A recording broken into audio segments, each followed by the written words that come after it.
Welcome to Rezzed. We're here talking to one of the Surgeon Simulator guys. James, would you like to introduce yourself? Yeah, I'm James, and I'm one of the artists on Surgeon Simulator.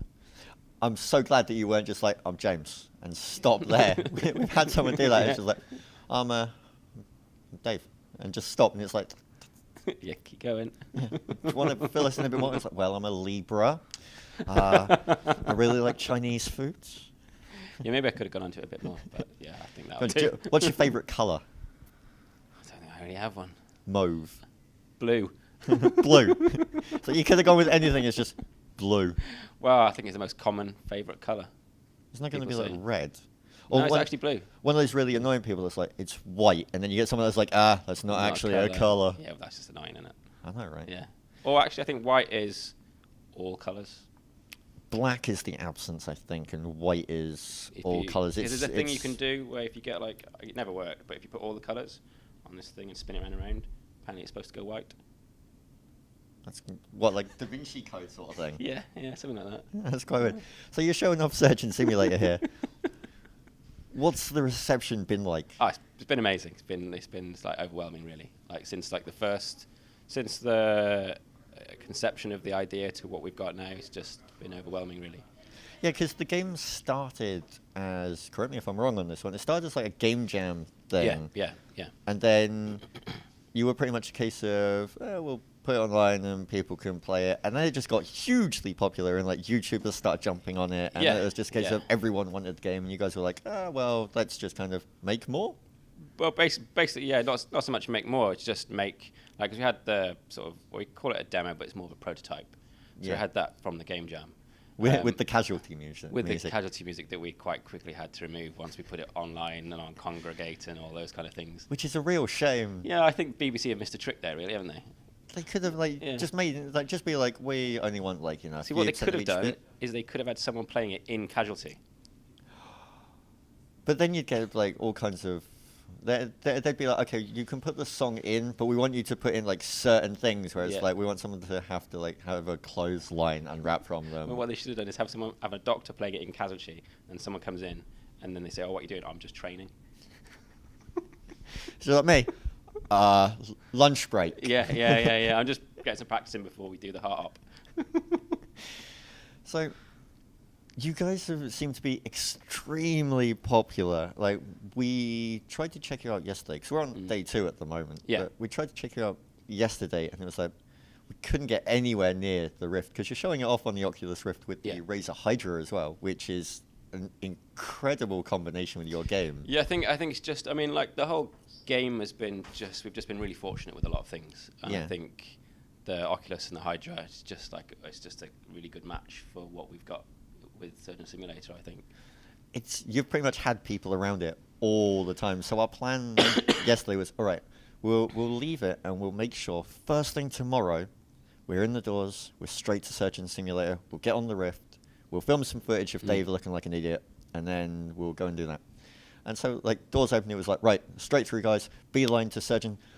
There's already a queue. Yeah. It's been like just crazy with everyone coming around. I think it's like sort of part of the game is because it's enjoyable to watch.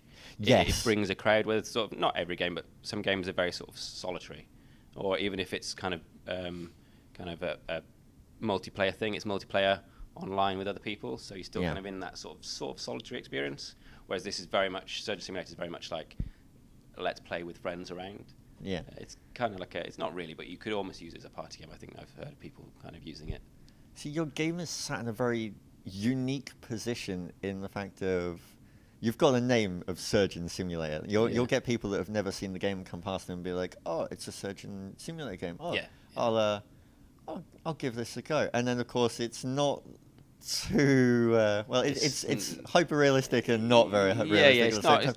It's not really a simulator in any kind of normal sense. So then you get people like they start off and they're like, "Oh, I'm going to do this very whoops! I've dropped a scalpel in him. He's bleeding everywhere." And then you get the other guys that just sit down and it's like, "Just take a hammer to him. Just butcher him." But on top of that, you've then also got the fact of you guys can be a little bit rougher with your game than certain developers, and it can be played off as features more than bugs. Yeah. We had one of our guys trying to do, I think it was the heavy, the secret TF2 level. And so he was merely like working on the rib cage, and then all of a sudden the stomach started freaking out, and he was like, "Uh-oh, what's going on here?" And the stomach started just crawling through the ribs and just came out like a chest burster, wiggled around, and then just went completely psycho, and then just like, receded back through the ribs. And he was just like going, "I am scared to touch the heavy." But I mean, it's good that you said that, because that's one of sort of a number of things. But it's like, bugs aren't bugs. They're, like you say, they're almost become features. It's just a feature. Yeah, it just adds to the comedy of the game. It's like watching it this weekend. There's like sort of things that have happened. There was one moment where on the Oculus, someone grabbed the patient Bob's head, and the hand got stuck, so they're moving it around, and the head just went completely underneath, so it like went in his chest cavity, then flipped back around, and it like this kind of broken, disjointed sort of. But it's like everyone just laughs and just that's normal for the game. I think the best one I've seen on the Rift was a guy that like, because you guys on the Rift, you're keeping a timer on most people because of the size of the key, you have to. And the guy was right up at the end of the timer, and he just kind of realized that he wasn't going to make it. So he reaches over and just picks up the glass beaker and just slams it into the guy and instantly kills him, and glass goes flying everywhere. It was just like, well, I'm out. Yeah. Bam! But there's almost like a sense of satisfaction in like, so you've failed, you've lost in the game sense, but you don't really feel like you've lost anything. You're just like, oh yeah, so I intended to kill him, great. I went out with this sort of bang type of thing. That was how I ended my my Rift one. Was just like, okay, this isn't going to work. Like I'm running out of time here. He's bleeding out. Pick up the alarm clock and just start beating him in the face with it. It's just like, just wake up. I need you to like wiki how to do a heart transplant. Yeah. It's like, give me a hand here. But you were saying like, it's one of those great kind of spectator games that you can sit and watch people play it, and no two playthroughs are going to be the same. No, definitely not.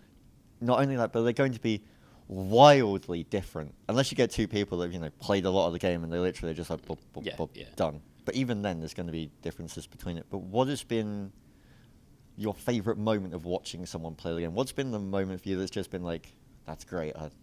I don't think I've ever seen that, or I don't think I'll see anything that comes close. Yeah, I mean, it's true. Like every sort of experience that a person has on the game is going to be slightly different, and the outcome is going to be very, very different. Yeah. Probably one thing is watching the people on the Oculus Rift. One guy was nearly killed the patient, but he got getting the heart out of the heart box. It got stuck. Somehow got stuck in the lid, which it's not supposed to do. And then he ripped the lid off. Another feature. Ripped the lid off. I don't think he's supposed to do that, so that's another feature. So our feature list is just massive. You've got tons of features in here. Yeah. We need another Steam page to put the list. How much is the game?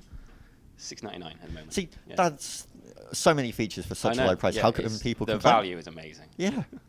But as you were saying, so he's he's ripped the heart out of the box, but the lid's stuck in the lid. So he's trying to ram the lid with the heart into the spare space. And eventually, it just kind of plops out and then falls into the cavity, and he kind of wins the game. Well, saves the patient. I think my best experience on the Rift was that the operation was kind of going well, but it got to the point where it's like, I'm not really going to succeed here. I know I'm not. So I just need to kind of see what I can do. So it's like I just reached over and stabbed myself in the hand with the needle.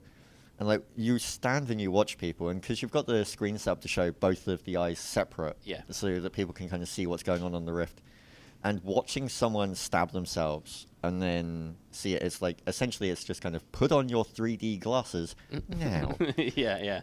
But actually having the headset on and stabbing yourself, it is akin to just tripping balls. Yeah, a little bit, yeah. It was like, okay, experience. because watching it, I was like, this is going to be a little bit awkward, but it's going to make it quite hilarious. I stabbed myself. It was not hilarious. It was just, there are now 3 saws. Which one of these is the real one? And of course, I'm trying to pick them up. It's like, that one's not real. That one's not real. Okay, so it's got to be, that one's not real either. No. Yeah. Success, I have the saw, and then it's like, and now I've got the saw stuck in something because I can't see anything at all. And then it's like, you have to look at the screen, because for the Rift, you've set it up so that all of the patient information is actually on the monitor in the game. Yeah. Most people miss that because I guess they're so focused on kind of the sort of the meat hole and because they actually have to guts like and look stuff, around and see it. Yeah. But occasionally you point it out and they go, oh yeah, I see the stuff. But back. when you're tripping, you you can't see that, anything on it. It's yeah, just a bunch of numbers. So it's like, I think he might be alright. I think he's bleeding. I'm not quite sure. And then you get to like the more intricate stuff, and it's like, I need a scalpel. This is not going to work. Everything's going wrong. And it's just like, why did I inject myself? Who thought this was going to be a good idea? I love that effect though. It's such an amazing effect. We did actually have one girl that completed it almost. She at the beginning of the game, she injected herself, and she completed it almost totally on the drugged up view. There's a hand coming up from over there, just like, it was me. So you put the syringes right next to like the saw as well, because you're evil. So like people instantly go in like, right, I'm going to get the saw. I've stabbed myself. Yeah. What am I getting? No, that was on purpose. I saw one guy though that was clearly savvy and knew what he was doing. So he went for the saw and he missed and caught himself on the hand. And so then he literally just like, oh, I've stabbed myself. He picked up the other needle and kind of threw it, and he caught himself with it and just, I'm good again. And it was just like, there's no way you intended to do that. He was like, right, back to the operation. And there's a little kid playing it, and he kept kind of just going, so it was drugged, not drugged, not drugged. I think for me, my best moment was watching someone do the ambulance level. Yeah. And they'd done everything perfectly. Like it literally, like, he must have known what he was doing on the other heart one. It was like, oh, I'm going to kind of step it up to the next difficulty. And so he's keeping everything like out of the meat hole, as you called it, and he's keeping everything out, and he's doing really well. And he's like, he's throwing things out the way, like the fire extinguisher and the oxygen tank. So he's like, okay, everything's good. Patient's not bleeding too heavily.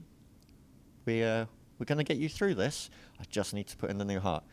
Opens the box lid, at which point the ambulance kind of goes around the corner, the doors open, and the heart rolls out the box and out the back of the ambulance. And you see the guy, like, his hand is right over the box. He's opened the lid, the heart rolls out from under his hand, and he just kind of sits there and looks at it for a second. And then the guy just gets up and walks off. He doesn't even like restart. It's just like, nah, it'd be so demoralizing, because it's just like, it just slowly just bounces off. Yeah, because you see it roll away down the road. Yeah, it's like, oh no, jeez. So I have to, be curious. You've got things in there like the secret levels that I don't want to mention too many of them. Oh, I think most people know the secret levels. They're secrets. Yeah, but secrets and air quotes. But you go on YouTube. That secret's there. You've got the TF2 ones. You've got some other ones like the ambulance one and whatnot. Yeah. But what's your favourite one? Probably space. Why? It's just nuts, and it's great when you go up to the like a portal kind of window thing, and you can go up to it, and there's a huge rotating Earth in the background with like sort of like a atmosphere and everything. It's just like when we made it, it was like 4 o'clock in the morning or something when we were making it, and we just sort of sat there and just watched the Earth revolve. It's like we are so sleep deprived. That Earth looks so incredible. So, how far through development are you now? Because you're on Steam, but you're not completely finished yet, are you? Well, it's I guess a lot of games nowadays, they're never really sort of truly finished in that sense. I mean, no, it's finished in the sense that it's a case of like the concept of a release doesn't so much exist these days. Yeah. It's not kind of like the old days where you'd all work towards the release of a product and then it would go off and there'd be big fanfares and you'd throw a party and you'd all get horribly drunk and wake up the next day to see that you've got like a score of 30 on Metacritic. And basically, yeah. Whereas now it's because you've got a lot more of a community sense to everything, and it's kind of sort of generating that sense of community with the game. We have released the finished Surgeon Simulator in one sense, but we've kind of like obviously on Friday just gone, we had the Team Fortress update, and that was that obviously really cool. So there's a good chance we'll have other kind of updates coming along. But at this point in time, we've no idea what they are. It's just we'll see what we can think up. So if you were given complete freedom, you personally, and pretty much the other guys come up to you and went, we want you to put a level in. If you could put in the craziest thing possible, what would you put in? What would be your kind of, I want to put that in? Well, we have some ideas, but I'm not sure I'm at liberty to say what those ideas are, really. Go on, just go completely crazy. It doesn't have to be one of the ideas. It can be anything random. Like a raptor? Because I might think of it, and it might be a T-Rex. Yeah, that we'll have that. Now, here's the question: operating on one or as one? No, you'd be the little. You'd be the arm. T-Rex with the little tiny arms. Yeah, the little funny arm. Yeah. So you'd have to try and like do a heart transplant with T-Rex arms. Yeah. How would that? Like, you wouldn't be able to like. That would be the most horribly awkward it'd be like thing. Jurassic Park Surgeon Simulator. It's like Surgeon Simulator hard mode. You have no like reach. You just have to kind of got the heart. It's kind of in. We're good. So before we wrap this up, how like YouTube was successful for you guys? Like it was one of the reasons you've been as successful as you have been. Definitely. What then is your kind of feel about the way that media and gaming is changing nowadays? Because it seems to be a lot less about the big reviews kind of get the numbers in for us, and more a case of random YouTubers are really what's showing us off, because they've got communities behind them and like fan bases. Yeah, I mean, it's definitely like having the experience of being on Surgeon Simulator. It's like that. It's more the community. It's building up that kind of community. It's having a product, a game that people really kind of can sort of buy into, as not just like, I want to buy that and play it. It's like, oh, this has become part of my little world. Yeah, like I suck at this game, but I love watching people play this game. Yeah, definitely. So yeah, the kind of the YouTubers definitely for Surgeon Simulator have been really important. And the whole kind of sort of the Twitters, the Facebook, all that kind of stuff. It's really, I think, really important, because it's like before you could never really communicate with your audience. Yeah. Whereas now you're constantly communicating with the audience. And what we've tried to do, which is really nice, is some of the ideas that the community have thought of. Yeah. A lot of that has gone into the game. Like a lot of the achievements were kind of things that have been kind of put on YouTube, comments that people have said, or kind of things on Twitter. So it's kind of like that constant cycle of like bringing stuff from what the community thinks up and what we think is cool, and putting that into the game. Okay. So of course you're on Steam and people can find you there just searching for Surgeon Sim. But do you have a Facebook page or a website people can go to for a bit more information as well? Yeah, there's the Surgeon Simulator website. Make sure you go to I think there's one that's called Surgeon Simulator, and we're official Surgeon Simulator. So because someone got that, like they do, so it's straight away, oh yeah, let's make a fan page. But we're official Surgeon Simulator, and then Twitter's just. Don't worry, I'm sure you could buy it off them for like 50 grand. Yeah, probably. Yeah. Now we just make our own, and it's so much more popular. It'd be like thesurgeonsim.com. Yeah. Realsurgeonsim.com. But I mean, if you go to the Surgeon Simulator website, it's all linked through on there. Okay. Well, James, thank you very much for your time, Cool, and I wish you all the best of the game. Thank you.